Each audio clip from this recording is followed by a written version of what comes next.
Bonjour à tous et à toutes, c'est Lisa et on se retrouve pour une nouvelle vidéo.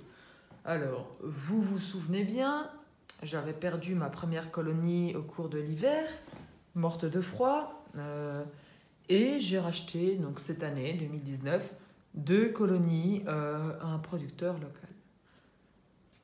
Donc, j'ai décidé de faire de l'élevage de rennes afin de développer mon cheptel, et puis aussi il y a un ami qui aimerait bien se lancer et qui m'a demandé si je n'avais pas une reine ou deux à lui donner. Donc je vais vous montrer le matériel nécessaire à l'élevage de rennes, puis je vais vous expliquer un peu comment je vais essayer de faire. Donc ce sera mes premières rennes, donc je vais tenter de faire mon expérience dessus. Donc j'ai été dans un magasin spécialisé et j'ai acheté tout d'abord la pièce maîtresse, c'est ce cadre. Attendez, voilà. Donc ce cadre-ci, donc c'est du Blatt Hoffmann, d'Adam, hein, qui est composé en fait de 2 languettes en bois détachables. Voilà, qu'on peut mettre dans le cadre. Donc moi j'en utiliserai qu'une parce que je ne vais pas produire beaucoup de rennes, juste 10. Voilà, avec une marge d'erreur pour être sûr. Le minimum à avoir ce serait 4. Après si j'en ai 5 ou 6, j'en vendrai 2. Donc voilà, il y a une petite rainure, donc c'est fait exprès pour mieux mettre la colle, pour fixer cette pièce-ci. Ça, c'est la base de la cupule. C'est une petite pièce noire. Pardon. Donc on peut la coller avec de la colle forte. Oui. Ou alors, vous voyez, il y a des petits trous, ici, aux 4 coins, et on peut la clouter sur la barre en bois. Attention, il ne faut pas que ça dépasse. Ensuite, lorsqu'elle sera fixée sur la barre en bois, je vais rajouter cette partie-ci, beige, voilà, la cupule. Et je vais venir la clipser, hop, sur la partie fixée à la barrette. Voilà. Ensuite, je vais utiliser cette petite partie-là. C'est un petit bol tout lisse au fond qui va servir à recueillir l'œuf. Voilà, j'en ai plein. Et je vais venir l'emboîter dans le trou du blanc. Comme ça. Donc vous voyez, ça ressemble déjà à une cellule de reine. Donc ça, c'est pour donner aux ouvrières l'impulsion. Regardez, ça c'est une cellule de reine, il faut construire. Donc, ensuite, je vais utiliser un outil appelé... alors, je ne sais pas parce qu'en fait, je travaille beaucoup avec l'anglais. Donc c'est le piping, je crois. Picking. Le bâton de picking, c'est comme ça qu'on dit en anglais. Qui a une petite... En fait, une cuillère, qui est une cuillère minuscule, littéralement. Donc j'ai un appareil qui ne permet pas de bien voir. Mais en fait, c'est une cuillère minuscule attachée à un manche qui va me permettre d'aller dans les alvéoles, récupérer sur la petite cuillère un œuf avec de la gelée royale ou une larve de moins de 3 jours et venir la déposer délicatement dans le petit seau. Voilà. Donc là, vous ne le voyez pas parce que je ne le fais pas. Je vous montrerai d'ailleurs. Donc je ferai une vidéo pendant que je le fais. Là, c'est explicatif. Je vais mettre l'œuf dedans. Donc quand l'œuf sera dedans, il sera toujours sur la tige. Voilà. Donc quand ça c'est fait, hop, je remets le tout. Je remets la tige dans le cadre. J'aurai fait les 10 cupules afin d'être sûr. Et je vais les mettre dans ceci. C'est une ruchette que je vais appeler ruchette d'élevage, hein, même si ça pourrait très bien servir juste en tant que ruchette. Donc c'est en polystyrène. Hein.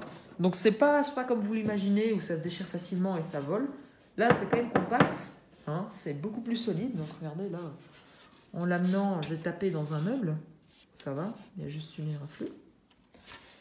Donc dedans, j'utiliserai donc les 2 cadres là. Ça va être des cadres de ma ruche, donc de ma colonie la plus forte, avec des abeilles dessus. Des abeilles dessus et pas de couvain, mais des réserves. Donc je vais prendre les cadres aux extrémités pour les mettre dans la ruchette. Voilà, je vais en prendre 2. Comme ça, je ne sais pas, je verrai s'il y aura assez d'abeilles, pas assez d'abeilles. Voilà, je vais faire attention si ce n'est pas la reine dessus, parce que sinon ça ne va pas faire de reine, ça va juste mettre le bordel. Ensuite, je vais mettre, bien sûr, le cadre avec les cupules. Voilà, les 2 barrettes. Je vais le mettre ici. Attendez, parce qu'il y a un cran. Voilà, je vais la mettre ici ou entre les deux. Je ne sais pas encore lequel est le mieux. Si vous savez, vous pouvez me le dire dans les commentaires parce que je ne sais pas. Ensuite, à la fin, je vais mettre un nourrisseur mural. Hein. Comme ça, en fait, je voulais trouver un nourrisseur sur le toit, comme d'habitude. Mais je n'en trouvais pas un seul qui avait des compartiments qui permettaient de mettre plusieurs produits. Parce que là, vous allez bientôt comprendre pourquoi, il va falloir que je mette... Donc regardez, il y a 3 compartiments. Le premier, le deuxième, le troisième. Il va falloir que je mette de l'eau et du sirop. Pourquoi ? Hein, les abeilles peuvent sortir, elles peuvent trouver de l'eau, elles peuvent trouver de la nourriture. C'est tout à fait vrai, je suis d'accord avec vous. Mais afin d'éviter que les ouvrières ne retournent dans la ruche principale, et par le fait que je n'ai pas de terrain à plus de, je crois, 3 ou 4 km de mon premier terrain, d'ailleurs qui n'est pas à moi, qui est un terrain communal, je ne pourrais pas poser la ruche assez loin, donc les ouvrières risquent de retourner dans la ruche d'origine. Donc ce que je vais faire, c'est que je vais mettre de l'eau et du sirop. Ensuite, je vais mettre une partition. Voilà, hein, tout le monde sait ce qu'est une partition. C'est un blocage qui permet de réduire la taille de la ruche. Voilà. Et je vais le mettre à la fin. Comme ça, ils n'iront pas du côté droit. Là, c'est vide. Ensuite, je vais mettre tout ça avec le couvercle. Je vais mettre une sangle autour pour être sûr. Je vais le mettre à la cave sur une palette. Pourquoi à la cave ? Parce que comme ça, elle sera fermée dans la cave et donc les ouvrières ne pourront pas retourner dans la ruche d'origine. Je vais la laisser 3 jours dans la cave. Hein, j'ai fait quelques recherches. D'ailleurs, je vous mettrai peut-être dans la description le lien d'une vidéo YouTube qui explique qu'il faut mettre 3 jours dans la cave. Je vais faire comme lui. Hein. On ne sait jamais. On ne sait jamais. Je vais les mettre dans la cave avec de l'eau et du sirop. Comme ça, elles ne mourront pas de soif et elles auront à manger. Pendant 3 jours. 3 jours, je ne sais pas pourquoi. C'est 3 jours. Peut-être pour l'amorce. Ensuite, elles partiront plus. Et ensuite, je les mettrai dans mon jardin. Voilà. Et je viendrai voir tous les jours. Je ne sais plus combien de jours c'est pour une reine. Mais bon, je regarderai. Je vous filmerai tout ça sur plusieurs jours. Et voilà. Comme ça. Ensuite, quand ce sera bon, donc il y a un jour où je vais venir voir.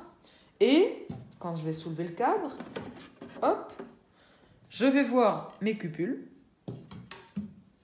ici, avec une cellule royale dessus, totalement fermée. Donc elle sera operculée. Dès que je vois que c'est operculé, je vais utiliser ceci.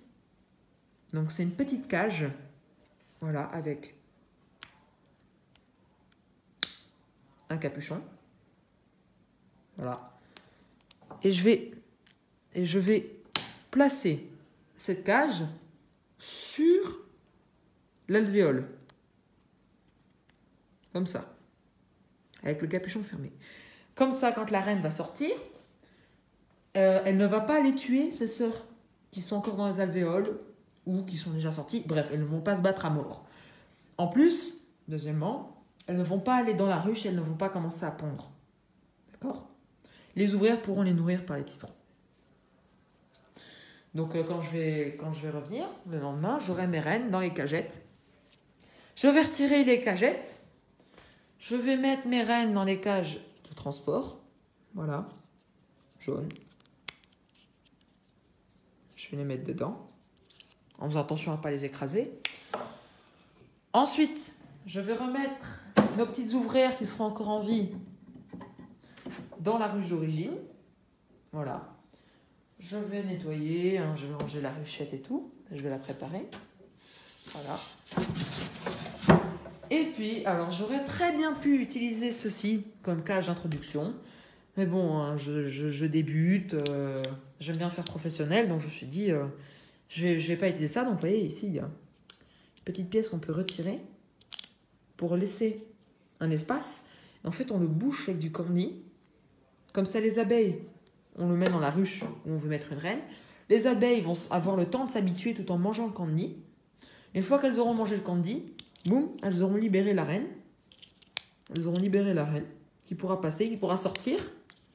Et la reine sera dans la ruche. Elles auront le temps de s'habituer. J'ai dit, c'est bof. En plus, j'ai vu quelques vidéos où les abeilles avaient grignoté les pattes de la reine parce qu'elles ne l'aimaient pas à travers le grillage.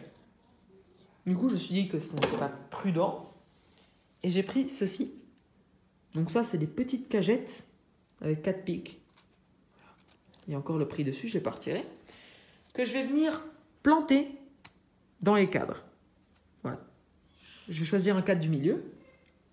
Et je vais introduire la reine par la trappe. Donc dedans, je laisserai 5 ouvrières. Hein, comme ça, les ouvrières pourront nourrir la reine. Je vais fermer la trappe. Et je vais laisser comme ça. Voilà. Puis je vais venir checker, je ne sais pas, le lendemain peut-être. Et le lendemain, je vais soit retirer en fonction...